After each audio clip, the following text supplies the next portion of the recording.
Season 2 of Dead to Me picks up the morning after the events of Season 1. And both Jen and Judy are making breakfast, but they're completely frazzled. And immediately Henry notices the pool cover is on and asks why, to which the women both say that an animal died in there, but they don't initially agree on which animal. Although they eventually settle on a very big dog. When Charlie comes down, he says, wait, I thought Judy wasn't going to be in our lives anymore. You guys friends again? And while Judy's saying, yeah, I hope so, Jen's saying, no, she just stopped by to get her things. But then Judy finds out that most of her things were burned because Jen was pissed. Jen then drives Judy back to the nursing home, and as she's doing so, she's telling her, we can never talk about what happened last night. Judy is for that. She's agreeing with her. But Jen says, you would have a tendency to want to tell the truth. Judy says, yeah, well, I want to tell the truth to you because you felt guilty about killing your husband when it wasn't your fault. But at the end of the day, all Jen cares about is that Judy shuts her mouth. So she drops her off at the nursing home and Judy cleans herself up, and then she goes to her boss and asks if she can stay in Abe's old room. The issue with that is that they're at full capacity and they have a new resident moving in, so unfortunately not. Her boss says, wait, I thought you were staying with family. She says, yeah, I was until I wasn't. She says, well, you do have somewhere to stay, right? She goes, oh, yeah, absolutely. But she doesn't. And she goes to a supply closet and starts bawling her eyes out and stress eating. She then makes her way to Abe's room before that new tenant arrives and starts snooping around the bed spring. But she gets caught by that new tenant and her daughter. And the new resident's named Flo and her daughter's named Michelle. And they think it's pretty weird that Judy was snooping around, so Flo says, keep me away from her. But after Michelle was setting up her mom's room, she found what Judy was looking for. It's a box that has weed, keys, and a hand-drawn picture of Abe that Judy drew. And you could tell the drawing and everything meant a lot to her, and she gives Michelle a hug.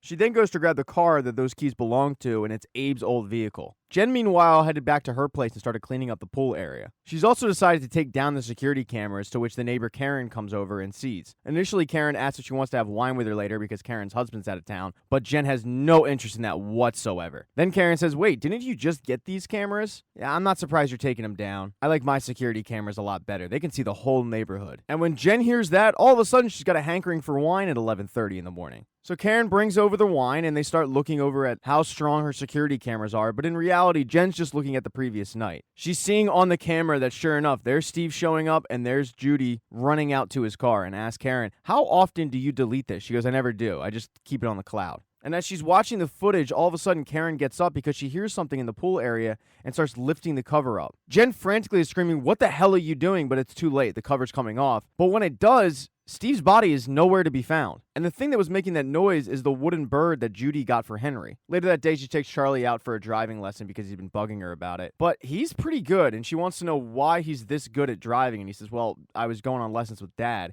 He didn't tell you because he didn't want you to freak out. But as they're driving, they almost get hit by a driver. And it was his fault, not Charlie's. And when that happens, Jen freaks the hell out. But in reality, it's just the stress getting to her. That night, while on the computer, she's looking at putting in a request to get a stop sign at that intersection, but she ends up at the ADT website looking at the security footage from her house the previous night. She doesn't get long into the footage because Henry's woken up with a nightmare. After she settles down Henry, she has a nice cry and heads down to the kitchen where she's pouring herself a glass of wine, but notices that Judy left one of her bracelets there. And Judy tried to get into the art gallery to no avail, and she's been receiving phone calls all day from an unknown caller, but not answering it. And with nowhere else to go, she's sleeping in Abe's car in her dentist's parking lot when she gets a phone call from Jen. And Jen tells her, if I didn't know any better, I'd assume that you were just leaving stuff here so you could see me again. Judy says, well, is it working? And yeah, it is, because Jen's not going to let her sleep in her car and invites her over to watch The Facts of Life. But they start having a cry about what happened the previous night, and then it leads into Steve for Judy. And even though Judy knows it's ridiculous because they weren't dating, she's still broken up about it. And that's when Jen gets a flashback of what really happened the previous night. Steve came over, and she did pull a gun on him, but as Steve goes to leave, he starts insulting Jen, saying, I see why Judy took pity on you. You have a dead husband who was cheating on you. He seemed miserable, by the way. And when he says that, she takes that wooden bird and starts smashing him in the head. So Jen actually didn't shoot Steve at all.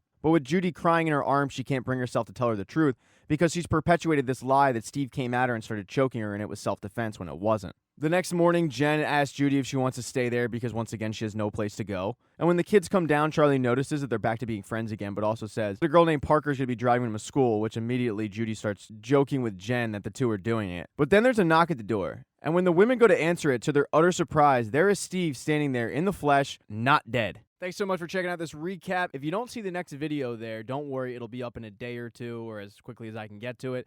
Please consider subscribing to this channel. It would really help me out. And then like the video if you liked it and hit thumbs down if you don't.